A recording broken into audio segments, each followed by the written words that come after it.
Students, this is introduction part of exercise 10.4 vector algebra chapter 9 NCERT maths class 12। तो बच्चों, इस exercise में हम लोग स्टडी करेंगे vector product of two vectors और क्रॉस प्रोडक्ट। तो प्रीवियस एक्सरसाइज में हम लोगों ने क्या पढ़ा था? Scalar product of two vector और डॉट प्रोडक्ट। तो हम यहाँ पे क्रॉस प्रोडक्ट की बात करेंगे। टू वेक्टर्स का अगर हम प्रोडक्ट करते हैं, वेक्टर प्रोडक्ट, तो क्या होता है? क्रॉस प्रोडक्ट हम लोग करते हैं। सपोज कोई टू वेक्टर्स हमने लिया है, वेक्टर ए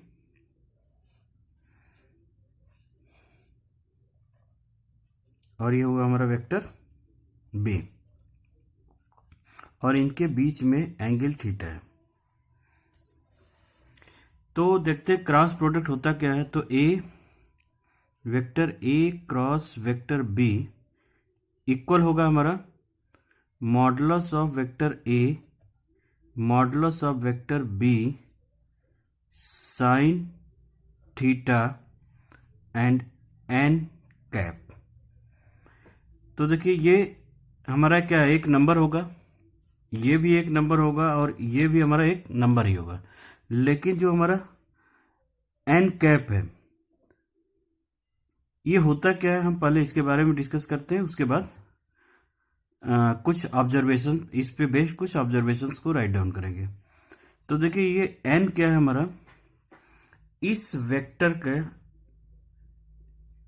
रिजल्टेंट का यूनिट वेक्टर से। सपोज अगर हमको इसका रिजल्टेंट हमको फाइंड आउट करना है, तो देखिए इस तरह से वेक्टर के फॉर्म में हम लोग वेक्टर ए के डायरेक्शन से क्या ले रहे हैं? ए क्रॉस बी। तो जिसका हम क्रॉस लेंगे इसको हम राइट हैंड थंब रूल से इसके डायरेक्शंस को शो कर सकते हैं। क्योंकि वेक्टर प्रोडक्ट है हमारा, तो ये वेक्टर का ही फॉर्म होना चाहिए। तो उसको वेक्टर के फॉर्म में कन्वर्ट करने के लिए यूनिट वेक्टर का मल्टीप्लाई करते हैं। तो जो ए क्रॉस बी का रिजल्टेंट वेक्टर होगा, उसके यूनिट वेक्टर का हम लोग मल्टीप्लाई करेंगे। अब ए क्रॉस बी का यूनिट वेक्टर या ए क्रॉस बी का रिजल्टेंट वेक्टर हम लोग निकालेंगे कैसे? तो पहला हमारा पार्ट है thumbs rule, right hand thumb rule. तो अपने जो है पॉम को हम ए के डायरेक्शन में इस तरह से रखेंगे और इस तरह से। उसके बाद हम इसको फोल्ड करेंगे। तो फोल्ड करेंगे तो हमारा ये जो डायरेक्शन है थंब का, वो देखिए आउटवर्ड्स द बोर्ड हो रहा है, आउटवर्ड्स द बोर्ड। यानी जो हमारा इसका रिजल्टेंट होगा वो बोर्ड के आउटवर्ड में, तो हमने ऊपर के डायरेक्शन में कर दिया। तो ये वेक्टर हो गया हमारा एन, नॉर्मल वेक्टर, और इसको इसकी जो यूनिट वेक्टर होगी हमने एन कैप से डिनोट कर दिया। तो किसी भी डायरेक्शन में अगर कोई वेक्टर निकालना होता है, तो उसके मैग्नीट्यूड के साथ हम यूनिट वेक्टर का अगर मल्टीप्लाई कर देते हैं, तो क्या हो जाता है? वो डायरेक्शंस बताने लगते हैं। तो इस कारण से यहाँ पे क्या हुआ? एन कैप से मल्टीप्लाई किया, तो ये ए क्रॉस बी की वैल्यू हो गई। तो अब हम बात करते हैं कुछ ऑब्जर्वेशंस की। ऑब्जर्वेशन इस क्रॉस प्रोडक्ट के बेस पे। तो फर्स्ट हमारा ऑब्जर्वेशन है कि देखिए, ये तो हमारा क्या होगा? एक नंबर होगा, ये भी नंबर होगा और साइन थीटा भी एक नंबर होगा। तो ये तो सबके सब मैग्नीट्यूड दे रहे हैं, बट यूनिट वेक्टर क्या होगा? एक वेक्टर देगा। तो हम कह सकते हैं कि ए क्रॉस बी क्या होगा? Is a vector. A cross B क्या होगा? एक वेक्टर हो जाएगा। सेकेंड ऑब्जर्वेशन में लिखेंगे हम लोग, if A cross B equal to 0। तो देखिए, अगर ए क्रॉस बी अगर 0 होता है, तो इसके दो कंडीशन हो सकते हैं।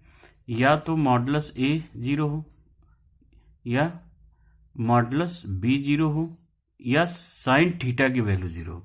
तो देखिए, अगर मॉडुलस ए 0 होगा तो भी ये 0 हो जाएगा, और मॉडुलस बी की वैल्यू 0 होगी तो भी ये 0 हो जाएगा, या साइन थीटा की वैल्यू 0 हो जाए। साइन थीटा की वैल्यू 0 होने का मतलब क्या है? कि ये एन पाई के प्रोडक्ट के फॉर्म हो, यानी या तो 0 डिग्री हो और 180 डिग्री हो, तो भी ये A क्रॉस B क्या होगा, 0 के इक्वल हो जाएगा। तो अब हम बात करते हैं नेक्स्ट रिजल्ट की, उसके कंपोनेंट में, कि I क्रॉस J की वैल्यू क्या होगी, J क्रॉस K की वैल्यू क्या होगी, एंड I क्रॉस K की वैल्यू क्या होगी।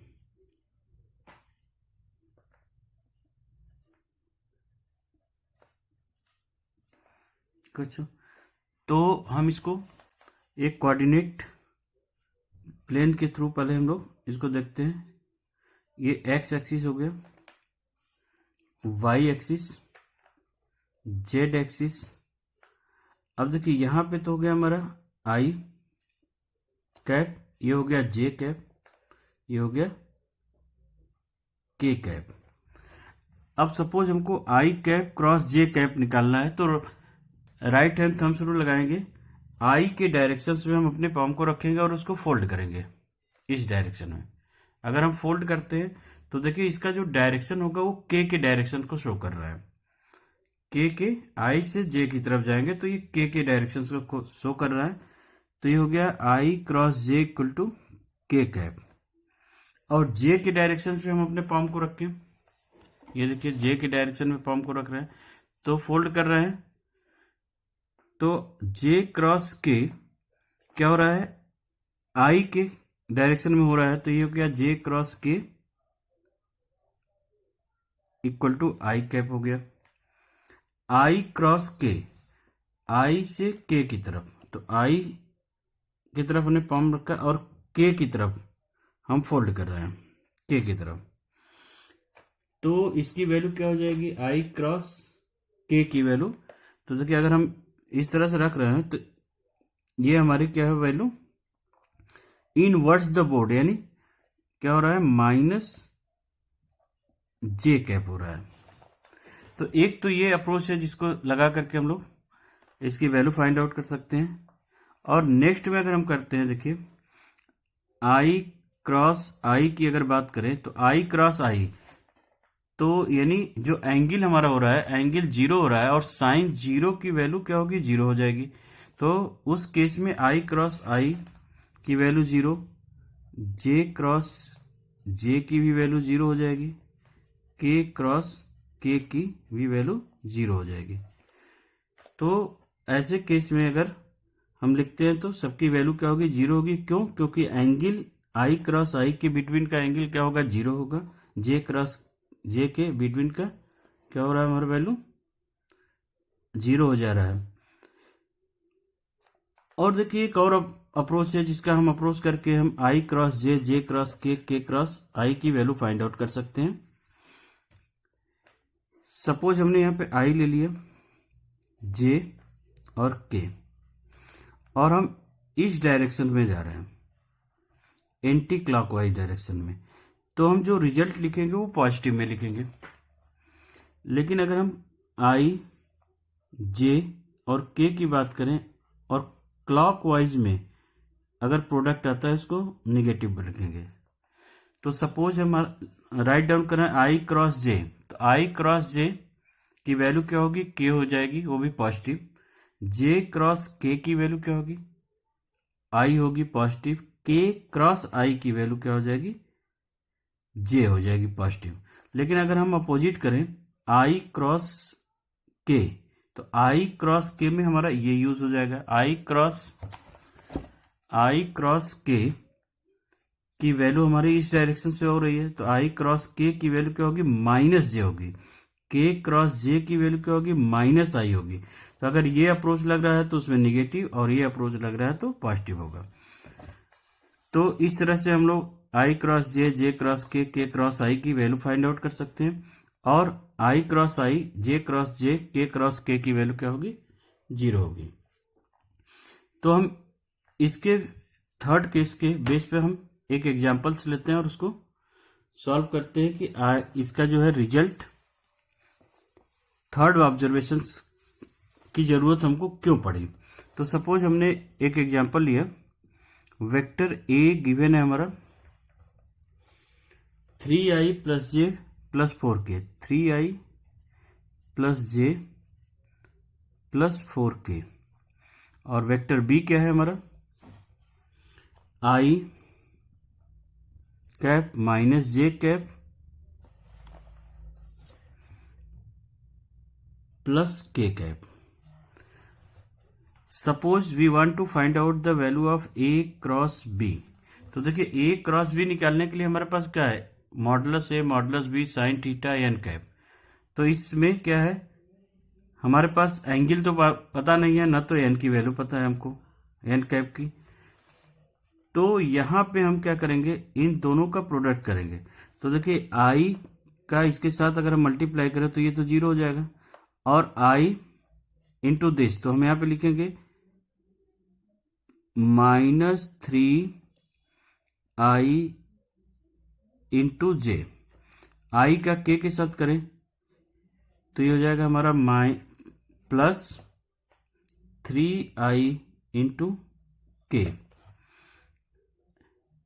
अब हम जे की बात करते हैं, तो अगर हम जे से मल्टीप्लाई करते हैं इसमें तो हो जाएगा प्लस जे क्रॉस आई, और जे क्रॉस जे की तो वैल्यू 0 हो जाएगी, तो इसको हटा देते हैं। फिर जे क्रॉस आई प्लस जे क्रॉस आई, सॉरी जे क्रॉस के।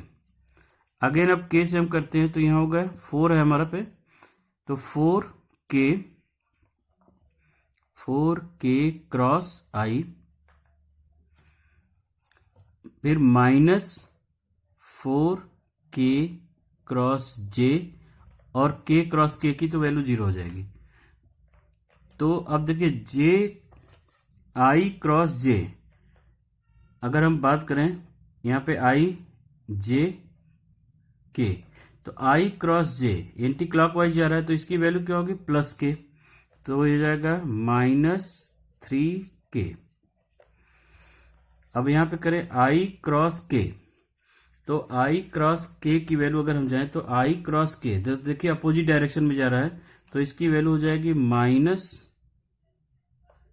-3j। उसी तरह से j क्रॉस आई, तो यहां पे आई हो गया, यहां पे लिख लेते हैं आई जे के। अब बोल रहा है क्या, j क्रॉस आई, जे क्रॉस आई, जे क्रॉस आई यानी क्लॉकवाइज में जा रहा है, तो क्लॉकवाइज में क्या होगा, निगेटिव हो जाएगा, तो माइनस के हो गया। जे क्रॉस के एंटी क्लॉकवाइज, तो प्लस आई कैप हो गया। एंड नेक्स्ट है हमारा के क्रॉस आई, ये भी एंटी क्लॉक हो रहा है, तो क्या हो गया, जे हो गया, वो भी 4 नंबर है, तो ये हो गया 4j।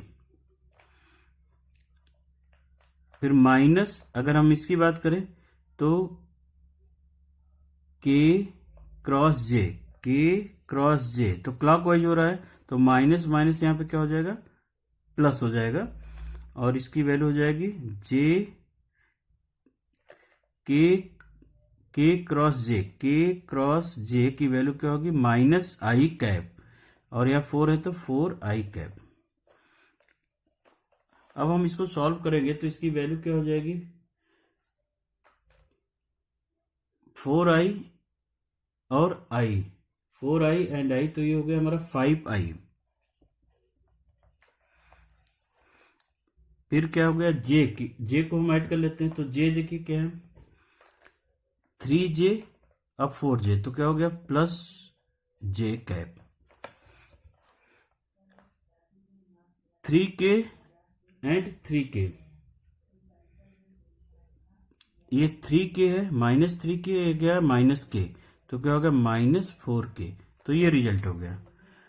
तो देखिए ये तो हम इन जनरल जो है क्रॉस मल्टीप्लिकेशन कर सकते हैं, लेकिन इसी को हम लोग सेकेंड मेथड से जो है भी सॉल्व कर सकते हैं, जिसको हम लोग कहते हैं डिटर्मिनेंट्स मेथड।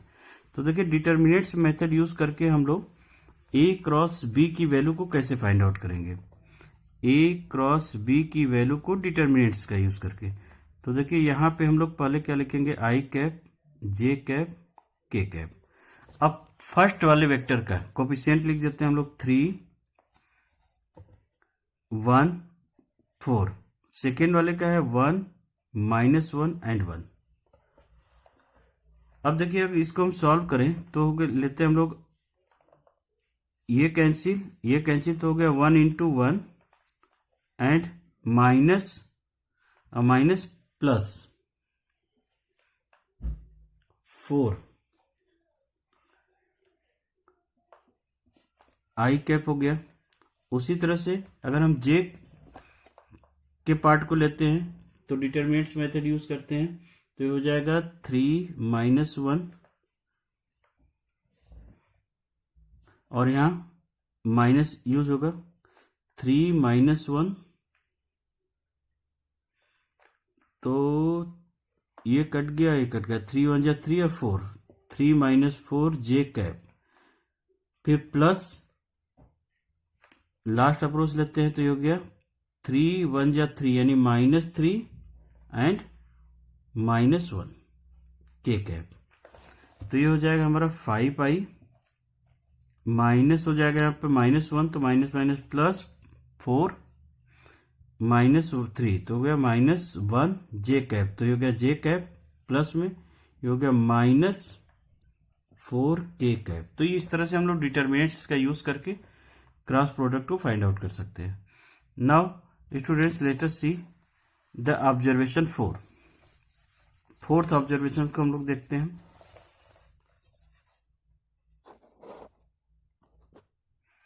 तो देखिए A cross B not equal to B cross A, यानी ये क्या होगा, commutative not commutative, not commutative. क्योंकि अगर हम A क्रॉस B की अगर बात करें या B क्रॉस A, तो B क्रॉस A की जो वैल्यू होगी वो -A क्रॉस B होगी। वो कैसे होगा, देखिए यहाँ पे सपोज हमने ये ले लिया वेक्टर A और ये ले लिया वेक्टर B।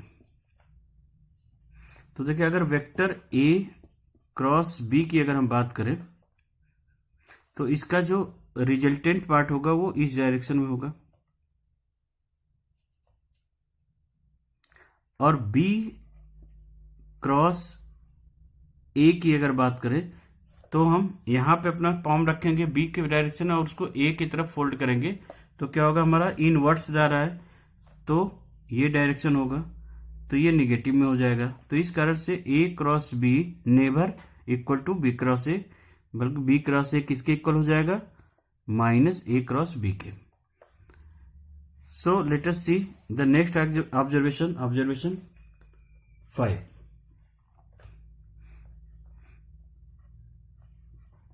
तो ऑब्जर्वेशन 5 में angle between the two vector. और एक चीज और ऑब्जर्वेशन 5 में, पहले हम ये बात करते हैं ऑब्जर्वेशन 5 में, इफ थीटा इक्वल टू π/2, अगर थीटा की वैल्यू π/2 हो गई तो A क्रॉस B की जो वैल्यू होगी वो क्या होगी, modulus of A modulus of B, और साइन π/2 की वैल्यू क्या होती है, 1 होती है, और तो ये हो गया n कैप। ऑब्जर्वेशन 6 हमारा क्या है, एंगल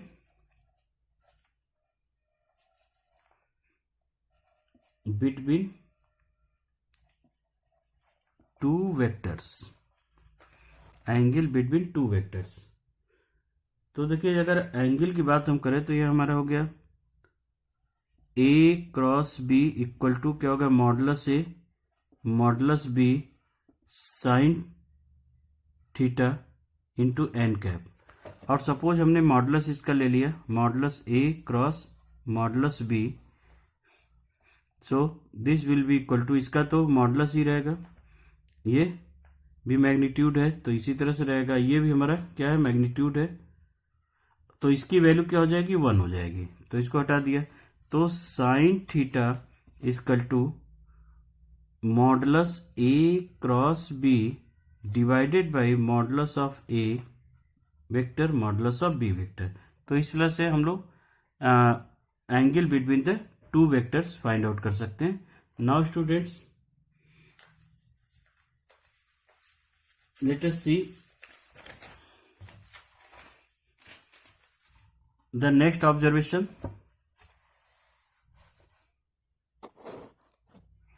Next observation, observation 7 है, if vector A and vector B representing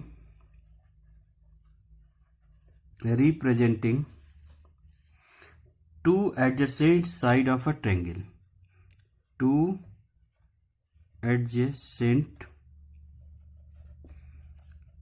side of triangle, vector A और बी किसी ट्रायंगल के एडजेसेंट साइड हैं, तो उस ट्रायंगल की एरिया हम कैसे फाइंड आउट करेंगे, इसकी बात करते हैं। सपोज ये वेक्टर ए है और यहां पे ये वेक्टर बी, ये दे दिया। तो अगर इसकी एरिया फाइंड आउट करनी है तो एरिया ऑफ ट्रायंगल हमारा क्या होगा, 1/2 modulus A cross modulus B, half modulus of A cross B. अब हम बात करते हैं कि ये रिजल्ट आया कैसे। सपोज हमने एक यहां से लाइन ड्रॉ कर दी और उसके बीच एंगल क्या है, थीटा है, तो ये तो 90 डिग्री होगा, ये एच हो गया। तो अगर हम ये एच की बात करें तो एच इजकल टू क्या होगा, B sine vector B sine theta, और हमको पता है कि 1 area of the triangle, area of triangle क्या होता है, 1/2 बेस क्या है, वेक्टर ए, और इसकी हाइट हमने क्या निकाली है, बी साइन थीटा। तो अगर हम बात करें तो इसको हम लोग क्या लिख सकते हैं, ये एक मैग्नीट्यूड ही है, तो ये किसकी वैल्यू है, 1/2 मॉडुलस ए क्रॉस बी, इसकी वैल्यू हो गई। तो इस तरह से हम लोग एरिया ऑफ द ट्रायंगल की बात करते हैं। सो नेक्स्ट ऑब्जर्वेशन है ऑब्जर्वेशन 8।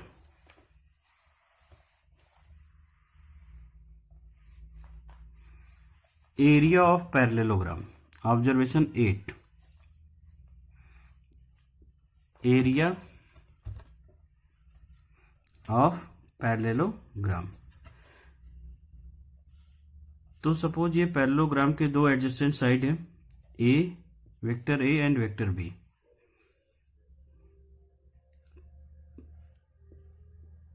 ओके, तो हमने यहां से एक डायगोनल ले लिया। तो देखिए अगर हम बात करें तो ये ट्रायंगल और ये ट्रायंगल कॉन्ग्रुएंस होंगी, तो एरिया ऑफ पैरेललोग्राम क्या हो जाएगा हमारा, 2 × 1/2 इस ट्रायंगल की area modulus of A cross modulus of B. तो ये कैंसिल हो गया, तो एरिया ऑफ द पैरेललोग्राम हमारा क्या हो गया, मॉडुलस ए क्रॉस बी। तो बच्चों हम इस दोनों ऑब्जर्वेशन पे एक क्वेश्चन कर लेते हैं।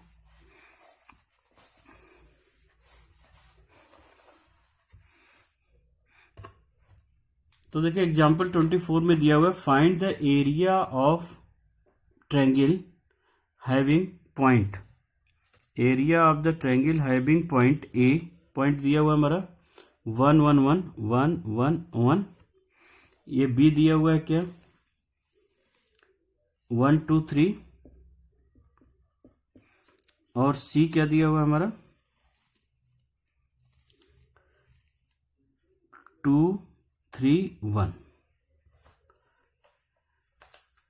तो यहां पे अगर हम बात करें तो जो एरिया ऑफ द ट्रायंगल होगा होगा 1/2 और ये वेक्टर हो गया मान लीजिए सपोज ये ए बी और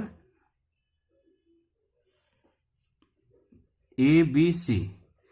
तो हम यहाँ पे बात करते हैं, इसको थोड़ा चेंज कर लेते हैं तो ज्यादा बेटर होगा। ये ए ले लेते हैं 1 1 1 और यहाँ पे बी वेक्टर बी हो गया हमारा, क्या दिया हुआ है 1 2 3 1 2 3 एंड वेक्टर सी क्या दिया हुआ है 2 3 1 2 3 1। तो इस केस में हमारा ये वेक्टर ए और वेक्टर बी की तरह एक्ट करेगा, तो ये हो जाएगा हमारा ए बी क्रॉस ए सी। तो अब हम बात करते हैं कि ए बी का पोजीशन वेक्टर क्या होगा, ए और बी। तो 1 - 1 तो 0 हो गया, तो ये हो गया 0i 2 - 1 तो हो गया plus J 3 - 1 2k।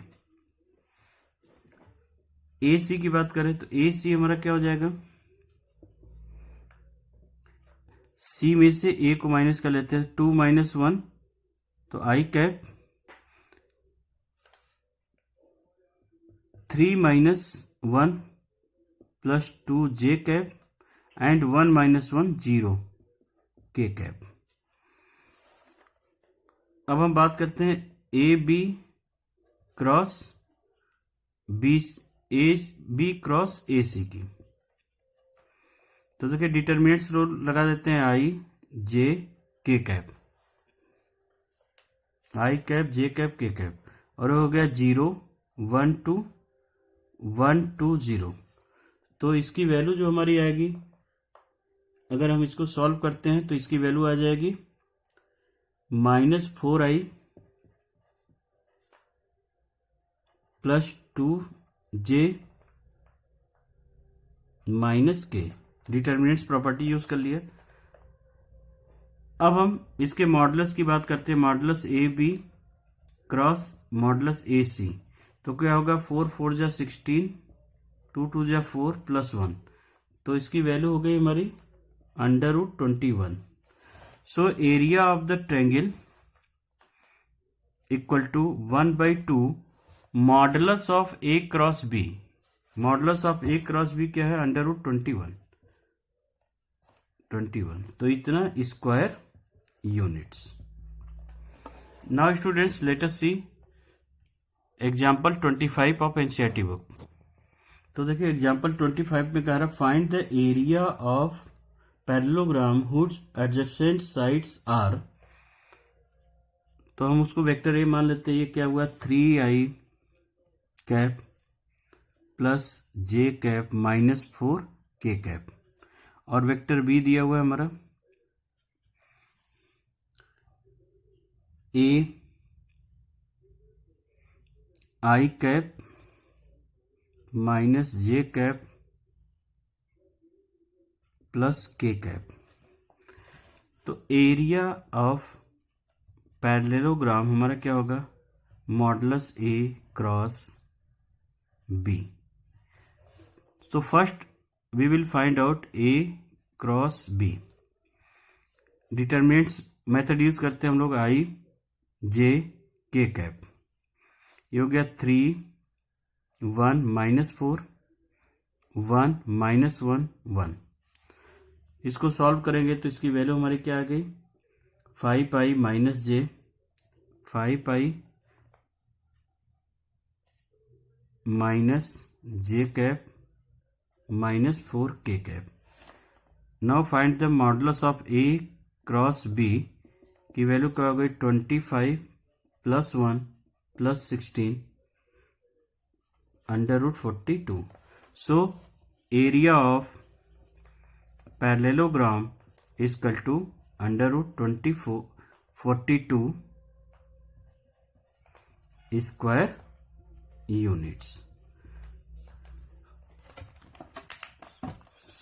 So now let us discuss about exercise 10.4.